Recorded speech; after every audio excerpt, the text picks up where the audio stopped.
Jacques Percebois, professeur à l'Université de Montpellier, directeur du Centre de recherche en économie et droit de l'énergie, CREDEN.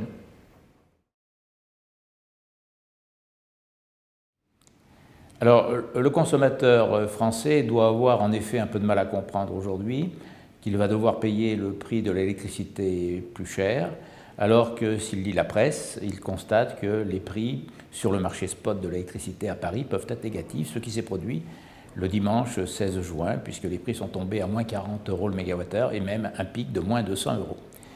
Alors, pour comprendre ce paradoxe, il faut d'abord rappeler que dans le prix de l'électricité payé par le consommateur final domestique, le prix du kilowattheure ne représente que 40%. Vous avez 35% qui correspondent au coût des réseaux, les péages d'accès aux réseaux de transport-distribution, et vous avez à peu près 25% qui correspondent aux taxes, et notamment à la fameuse CSPE qui est destinée à couvrir le surcoût des renouvelables. Pas seulement, mais largement.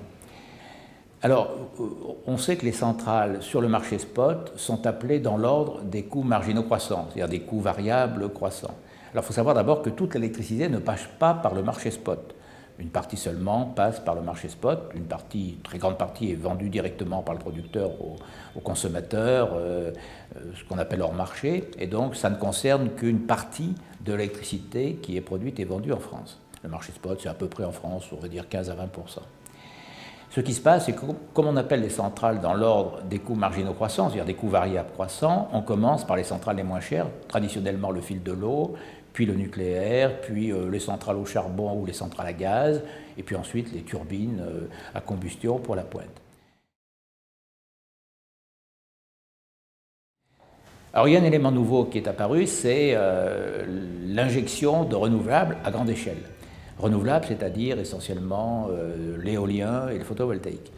Et alors en Europe, quand vous avez beaucoup d'injections d'éolien ou de photovoltaïque, comme cette électricité renouvelable est payée hors marché par ce qu'on appelle le système des feed-in tarifs, c'est-à-dire le système des prix d'achat garantis, cette électricité participe aux enchères sur le marché à coût zéro. Le coût marginal est nul.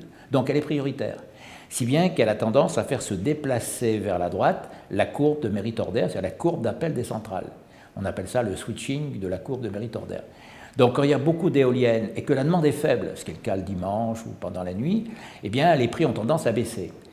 L'éolien n'est pas sensible au prix du marché puisqu'il est payé hors marché.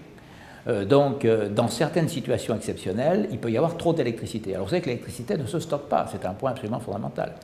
Donc, quand il n'y a pas assez d'électricité produite parce qu'une demande est forte, eh bien, soit on déleste une partie de la population, bon, ce qui peut arriver, soit eh bien, on fait appel à des centrales exceptionnelles, soit à des importations sur le marché, on est prêt à payer très cher pour ne pas être défaillant.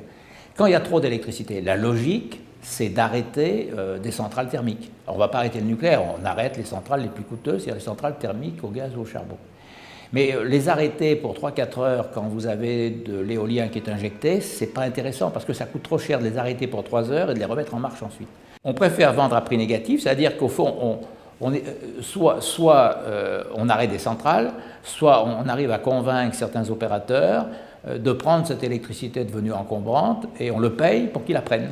Alors évidemment, ce n'est pas le consommateur qui fait ça, ce sont des opérateurs comme par exemple les opérateurs suisses qui peuvent, avec cette électricité, grâce à des steppes, des stations de pompage, monter de l'eau au sommet de leur montagne et returbiner aux heures de pointe. Si bien qu'on a une situation qui peut sembler en effet paradoxale, on paye quelqu'un pour se débarrasser en quelque sorte d'un produit devenu encombrant. Alors la question qui peut se poser, c'est pourquoi aujourd'hui les centrales à gaz, notamment les centrales à cycle combiné à gaz, sont arrêtées en Europe. Et on a arrêté beaucoup de centrales à cycle combiné à gaz, y compris en France. GDF Suez a mis 3 centrales à cycle combiné à gaz à l'arrêt. Alors l'explication, il faut aller la chercher aux États-Unis. Vous savez qu'il y a beaucoup de gaz de schiste aux États-Unis, très bon marché. Les Américains, traditionnellement, utilisent beaucoup le charbon pour l'électricité. À peu près la moitié de la production d'électricité américaine est faite avec du charbon. Or, aujourd'hui, le gaz est moins cher que le charbon, donc priorité aux centrales à gaz aux États-Unis. Du coup, le charbon américain, qui ne trouve pas de débouché aux États-Unis, vient en Europe, et comme le prix du CO2 est très bas aujourd'hui en Europe, les centrales qui fonctionnent avec du charbon coûtent moins cher que les centrales qui fonctionnent avec du gaz, d'autant que le prix du gaz en Europe est indexé et reste largement, même si ce n'est pas totalement vrai, indexé sur le prix du pétrole. Si bien qu'on a une situation paradoxale, au lieu d'arrêter ce qui serait logique des centrales à charbon polluantes, on arrête d'abord les centrales à gaz. Donc il y a quelques années encore, on disait l'âge d'or du gaz, alors c'est peut-être pour demain l'âge d'or du gaz, mais on a une situation un peu paradoxale aujourd'hui qui tient au gaz de schiste américain et qui explique donc que les centrales à gaz en Europe ont du mal à être compétitives. On peut se demander d'abord si la croissance pourrait repartir, parce que n'oublions pas que tout cela tient aussi au fait que la demande d'électricité est très faible du fait de la crise économique. Donc si la croissance repart, on aura besoin de nouveau des centrales à gaz. La deuxième chose, c'est qu'il faudrait que le prix du gaz importé en Europe soit davantage indexé sur le prix spot du gaz, qui est plus faible que le prix du pétrole. Alors, on observe aujourd'hui que beaucoup d'importateurs obtiennent gain de cause. RWE, par exemple, a obtenu dans un arbitrage gain de cause avec Gazprom. Donc on peut espérer que ceci va, je dirais, atténuer l'augmentation des prix du gaz par rapport, en termes relatifs, au charbon. Et puis il y a une solution qui serait tout à fait logique, c'est que le prix du CO2 augmente, ou qu'on instaure une taxe sur le CO2, mais il faut bien reconnaître qu'aujourd'hui les Allemands ne tiennent absolument pas à cette solution, dans la mesure où leur préoccupation c'est de sortir du nucléaire, ils sont prêts à payer n'importe quel prix pour en sortir, et donc aujourd'hui ils construisent des centrales à charbon au lieu de construire des centrales à gaz. Donc on a une situation en Europe qui est quand même un peu paradoxale, je dirais qu'on a un peu tendance à marcher sur la tête, aussi bien pour le gaz que pour l'électricité.